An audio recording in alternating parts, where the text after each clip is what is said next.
By the way, you mentioned the Estrela do Sul. It's currently at display at the V&A in London, which is an amazing opportunity to see a really rare Brazilian diamond.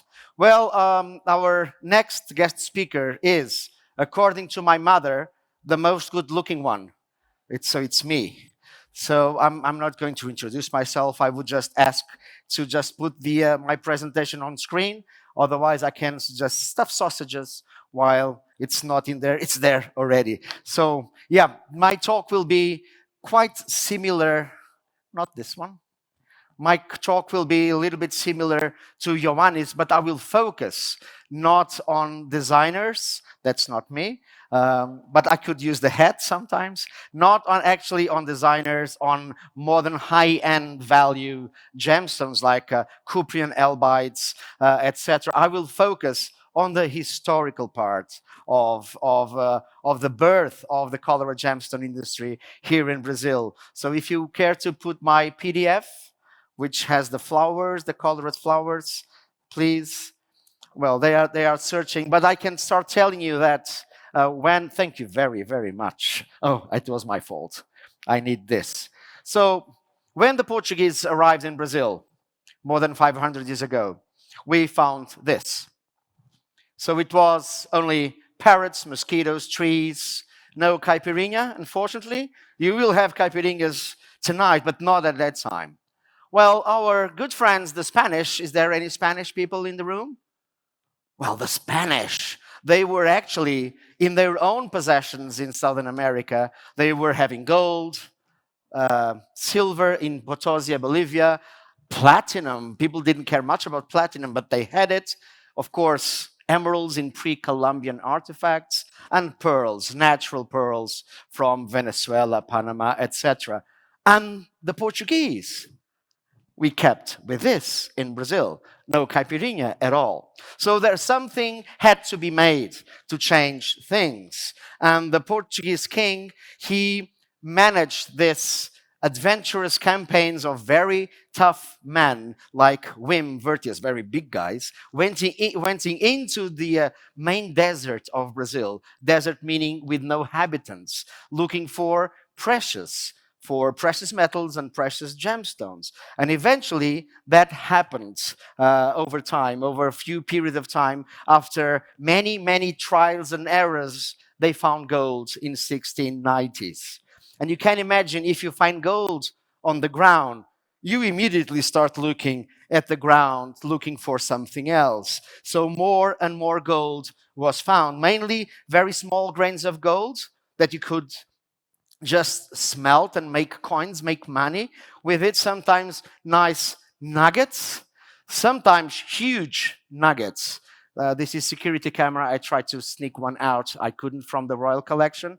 So interestingly, the royal family, they kept some nice mineral specimens. So the gold was there for melting, for making money, but also for the education of princes and to keeping natural history, which is quite interesting if we go back 200 years or more. So gold was a main thing. And of course, if you look into the ground looking for gold, you eventually find diamonds. And that's what happened in 1710, officially 1720s. But we do have a record of finds of diamonds that predate the 1720s. If you are book geeks, nerds, the GIA library has a reading list by Jim Shigley with a lot of literature on the prehistory of Brazilian diamonds. And it's on that documentation that lots of information can be found. By the way, Jim is doing that kind of literature lists for each and every gemstones. It's a powerful,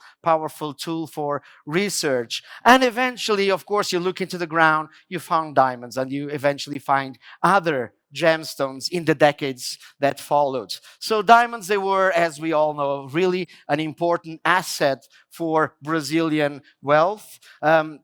Because at that time, only India and Borneo, Indonesia, as we call it today, were the main producers of diamonds. And Brazil overtook them in terms of quantity. It was a huge, huge quantity of diamonds. And I think much of it has been really well documented elsewhere. This is a cholera gemstone congress, so I will just skip the main information about diamonds. I'm just showing you some rough diamonds that we still keep at the Royal Collection in Lisbon. And I invite you all to visit Lisbon and to visit our Royal Collection. It's pretty good. By the way, this is not a brown diamond. This is almost a colorless or near colorless diamond, type 2A, still with oxides on the outside. So it's really a cool example on how you can find rough diamonds in an alluvial environment. So some people were saying at the museum, let's clean it up, with acid. And we said, no, this is really rare. This is museum quality. There is a lot of information, a lot of stories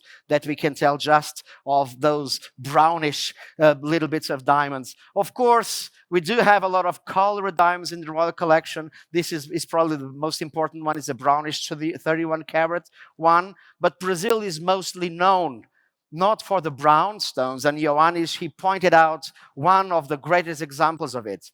Brazil is known for the red diamonds. This is probably one of the most important red diamonds in the literature, in our ancient history of gemology and diamond values. This is the Hancock red. It has a big story, reportedly from Brazilian origin, and it has been bought by $13,500 a few decades ago, when it was sold for almost $1 million a carat in the 1980s, making a big thing about colored diamonds that became not only a curiosity for collectors, but valuable things as we understand them today. So Brazil is known for unique red diamonds. Of course, we know Argyle red diamonds, but Argyle is not producing anymore, as you know. So Brazil is still today one of the main producers of extremely rare red diamonds. There is one currently at display at the Smithsonian. I don't know if it is Brazilian origin or not. I think there is an article coming up with a study on this. I'm looking forward to read it, to learn if there is information, but possibly this really amazing red diamonds over 2 carats might have been originating from Brazil. So Brazil is known for the best red diamonds in the world. Also, the discovery of diamonds in Brazil made a huge impact in jewelry. This is jewelry before Brazilian diamonds. Lots of gold, lots of articulated design, only a few diamonds, mainly rose cuts, table cuts, but small, flatty diamonds. Another example, gold, a lot of gold work. If you were working on a jewelry workshop, you had a lot of gold artisans, and not that many gem setters, because there were not that many gemstones to set. Well, from this almost sculptural jewelry, the amounts of diamonds that became available in Europe from Brazil changed the way design became as a fashion in the mid-1700s. By the way, look at the backs of a jewelry piece. This is how jewelry was a very high craft. Gemstones, particularly diamonds, they changed this up until the Art Nouveau jewelry, when jewelry making recovered the sculptural dynamic of jewelry. And this is one of the last examples of pre-Brazilian diamonds jewelry. A lot of gold, rose cuts, only a few diamonds. And this is pretty much how we can define diamond jewelry before the Brazilian diamonds. Then there is a transition period, about 2 decades, give or take a few years. And in this transition period, you have loads of diamonds, but still it's not established as a very important, very voluminous gemstone. So there is more, we can find more diamonds in the jewelry design. We can find less metal. We don't find that much metal anymore. We still see the rose cuts, because those were the style of cutting that is originating in the 17th century that was still the cut of fashion in the early 18th century. And then, after this transition period with less metal, a little bit of more gemstones, but still rose cuts, we arrive in the middle of the 1800s, of the 1700s, sorry, and then significant availability of gemstones, diamonds all over the place. And jewelry changed into this. So you have, by the way, brilliant cuts. Although it's a second half of the 17th century style of cutting, it became popular only in the 1750s. And you can actually design the whole piece of jewelry only using gemstones. Why do you need artistic metal goldsmiths? You don't need them anymore. You need diamond setters. You need gem setters. That changed completely how jewelry was designed, how jewelry was made. So the impact of Brazilian diamonds in jewelry is massive.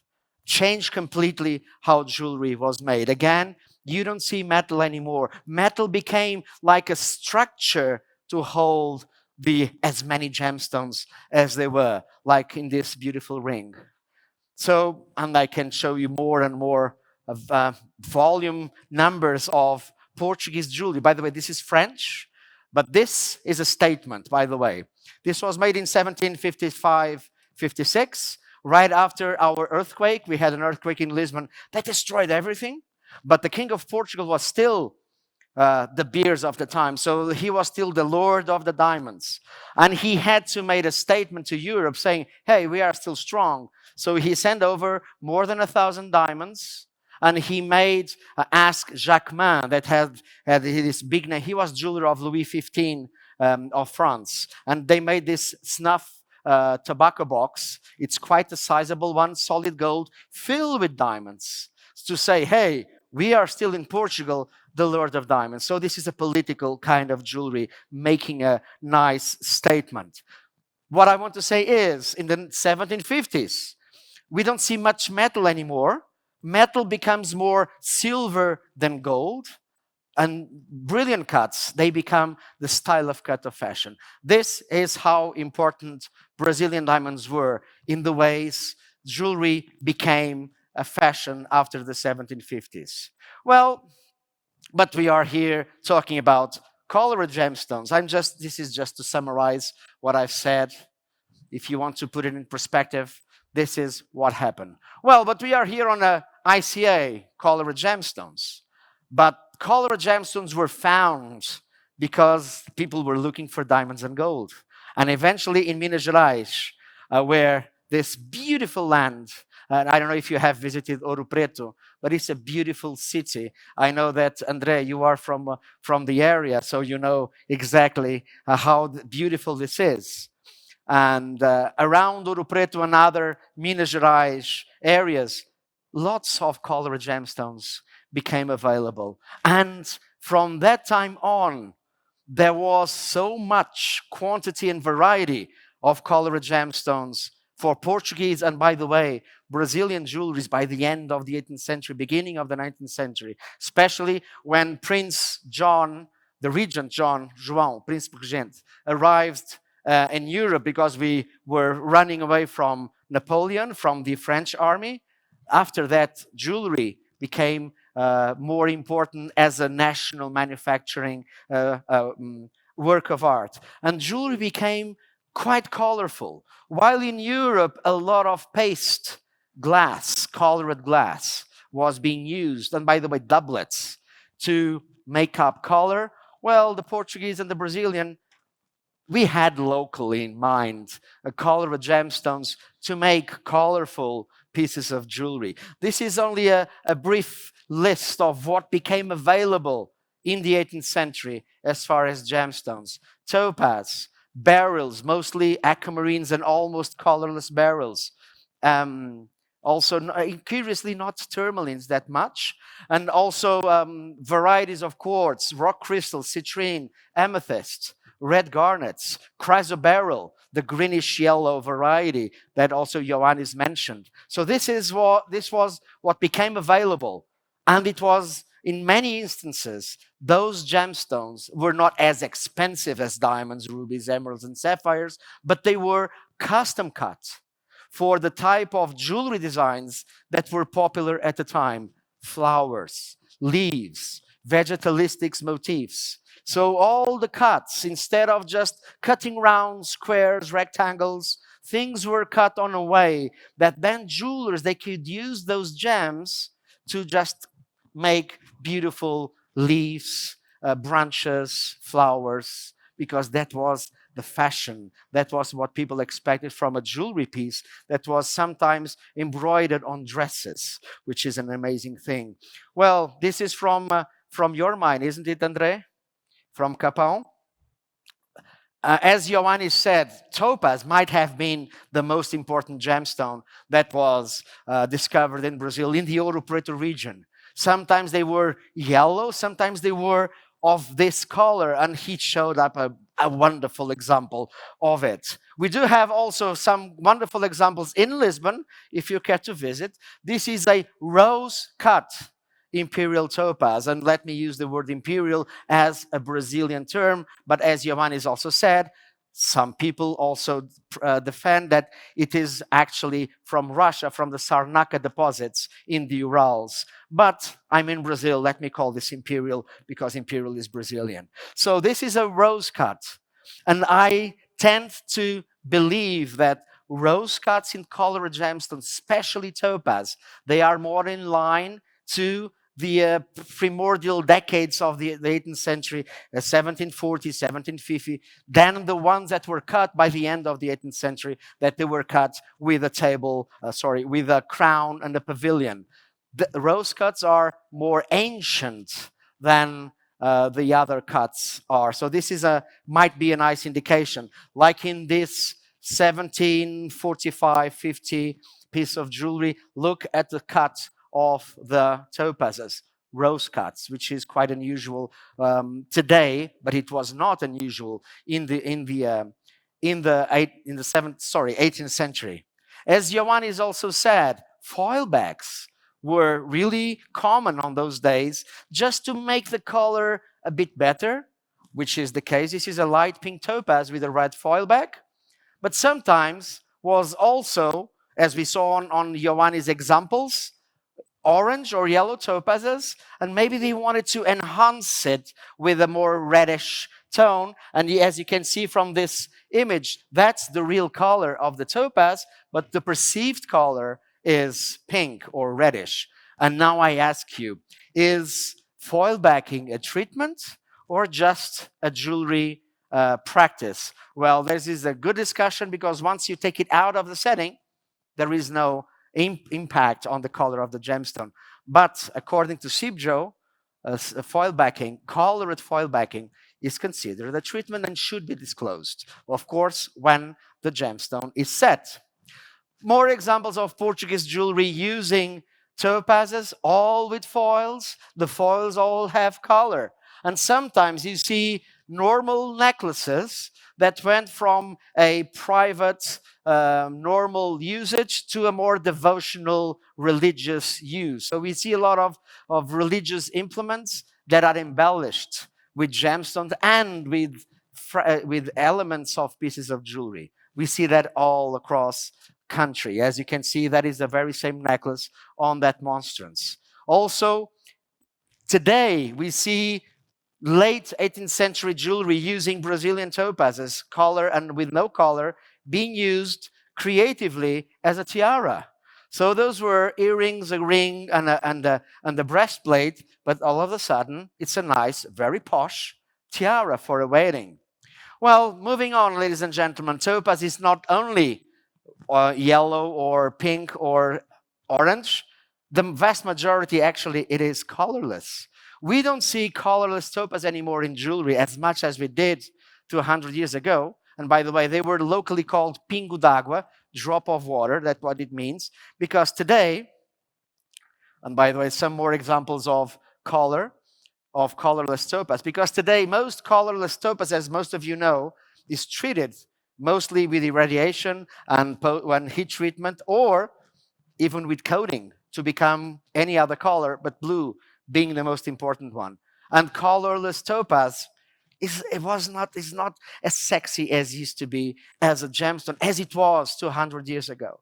Today, colorless topaz is almost useless and modern jewelry, but also there is much more value making it blue than leaving it as it is, as colorless. And as Wim really said, you will add value when you treat to those much fashionable colors. So it will add value. It's economically interesting to have blue rather than have the colorless, which is a nice positive way.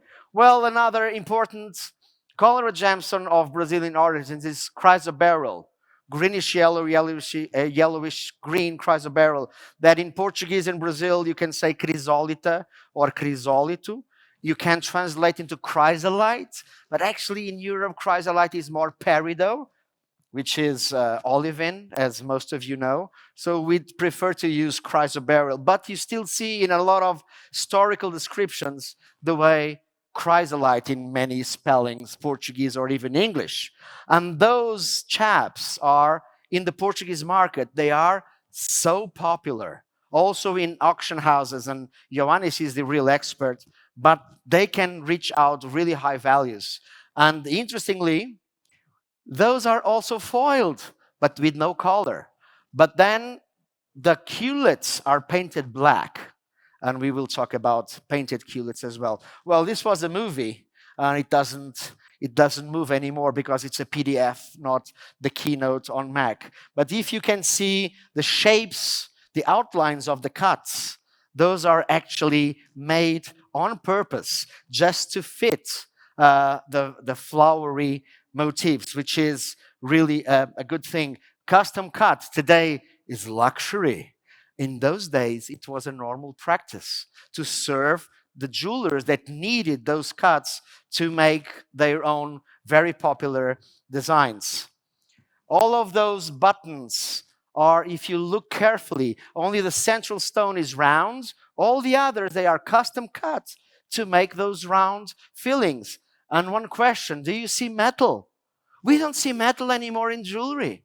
The same with diamonds. Jewelry is a structure of silver, predominantly silver, but also gold, just to hold gems, because there were a whole lot of gems, colored gemstones and diamonds in huge quantities. And this is what jewelry became because of Brazilian colored gemstones, and also, by the way, because of Brazilian diamonds.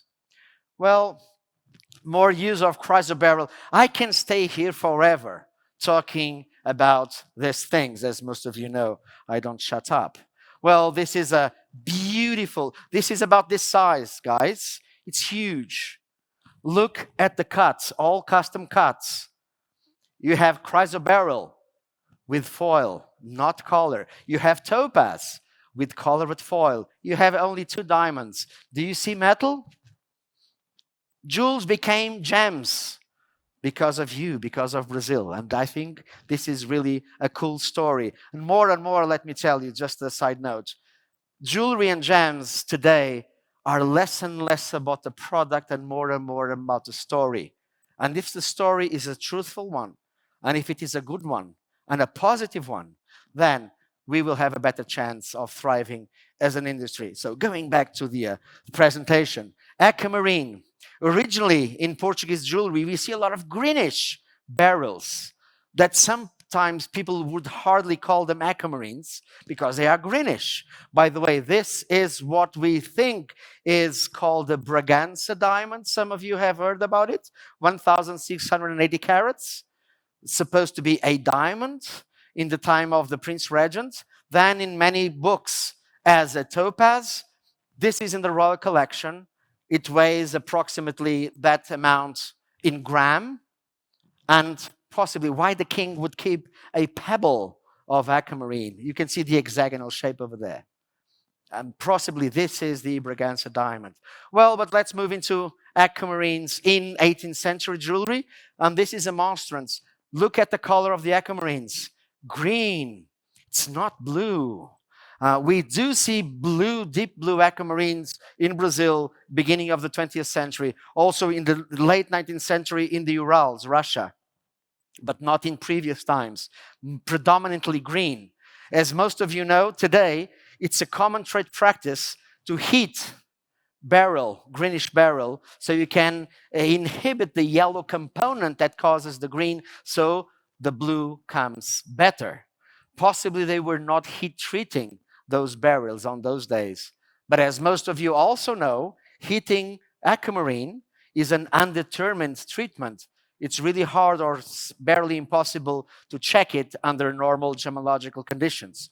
So whenever we see greenish, possibly it hasn't been heat treated. But this is just a speculation. But interestingly, aquamarines were not that popular in jewelry, although we see a couple of them in 18th century jewelry. What we do see in bigger quantities are near colorless beryls. Well, we know that colorless beryl is a Goshenite. Actually, if you care to see, there is a little bit of blue in there because I'm illuminating that with some type of light. But if you use the Chelsea color filter, if you are a gemologist, you know exactly what this is.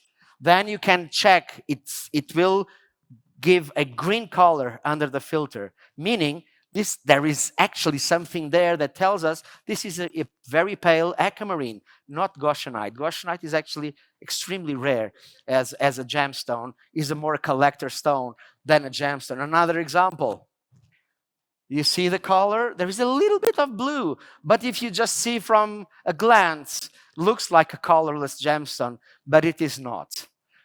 This is a highly important monstrance in central Lisbon, near the place I live. It's quite big, almost as big as I am. So some of you say, no, so it's not big enough.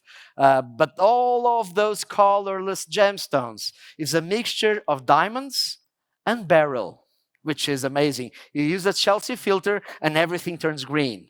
It's amazing. Gemology is very exciting. Well, moving on, and I don't have that much time in here to entertain you because I want you to have a longer coffee break. So amethysts, as Ioannis rightfully said, was not a common gemstone. It was pretty much uncommon.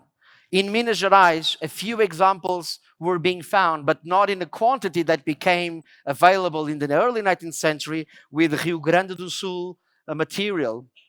And also then after Uruguay material. The German families in Ida Oberstein, they know exactly what I mean because they had at the time very strong relationships with that part of Brazil, exporting gems to Ida Oberstein. Well, but amethyst became more common, but not yet as common as it became. If we look carefully into the amethysts of those days, they are all foiled. Of course, we have closed settings, but there is always a colored foil for two reasons. You could see homogeneity of color, so you can have monochromatic designs, and also they would appear to be better than they are, like makeup or a hat for me. When you see this aura of a devotional statue, you see that all of those amethysts, and if you look carefully to the color, you have a diversity of colors. On those days, to make a set of amethysts of all the same color, today is possibly a no-brainer. You can have like 100 carats or even more of calibrated colored amethysts. Not in the 18th century. You needed the foils to make them look all of the same color. By the way, those three citrines are natural color, not heated. And if you know your gemology, they will have pleochroism. So you can see dichroism really well on those two specimens. The most abundant gemstone was actually colorless quartz, rock crystal as we call it, but really big quantities of them. And occasionally, not very abundant, also almandine pyrope garnets, the reddish ones that we also see in significant quantities, but more so in the end of the 18th century, beginning of the 19th. Well, because for Brazilian gemstones, foil backs were important, just a little note, a little bit more than usual. Well, the pink that you see on those diamonds, and by the way, unfortunately, this wonderful box was stolen in Paris last year. I think it was in November. It's made of Silesian, so Polish chrysoprase, but that color is a foil. Those are not fancy pink diamonds. It's a colored foil underneath a closed setting of those diamonds. As for colored gemstones, as I've said, colored foils were also very common. In this monstrance, if we look carefully, in the middle of the stone, we can actually see that topaz is very light yellow. It pretends to be orange because it has a foil giving it an orange color. because orange looks better. And also, if you foil everything with the same color, you have homogeneity. How do you say that in English? Homogeneity. You know what I mean. Everything of the same color. Yeah, the same word, right? In here, it's really evident that the foil is degrading over time. The pigments were organic, so they don't last for 250 years. And this is really clear that we see the light yellow color of this wonderful Ouro Preto Brazilian topaz with an orange, almost reddish back. Again, on those leaves, we see colorless topaz and colorless topaz with a red foil. So everything there is colorless. None has any color. Well, just a little detail before I go. Sometimes we see those black dots in colored gemstones. In fact, they have a reflective foil. And then, can you see the culet? Can you see the dark area? Well, the outline of the culet is like that. That is paint. That is a black paint that is made into that. This is a quartz, just to pretend that there is an extinction area over there. And we see a lot of that also in chrysoberyl, painted culets, also very typical of late 18th century, early 19th century Portuguese and Brazilian jewelry using Brazilian gemstones. This is just an example that we took at the Antique Art Museum in Lisbon. The gemstone was taken out. We can see the foil and we can see the gem with a black dot. Ladies and gentlemen, thank you very much for your time. Portuguese jewelry, Brazilian jewelry with colored gemstones. It is a feast of color. Thank you very much.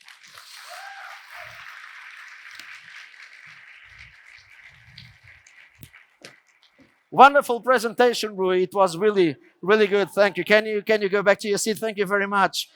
So, ladies and gentlemen, thank you for your attention.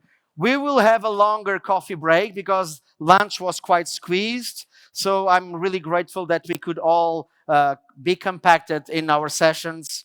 I hope that you are back here at 4:15, okay, sharp. Otherwise, the bell will ring on your ears. Thank you very much. See you after coffee break.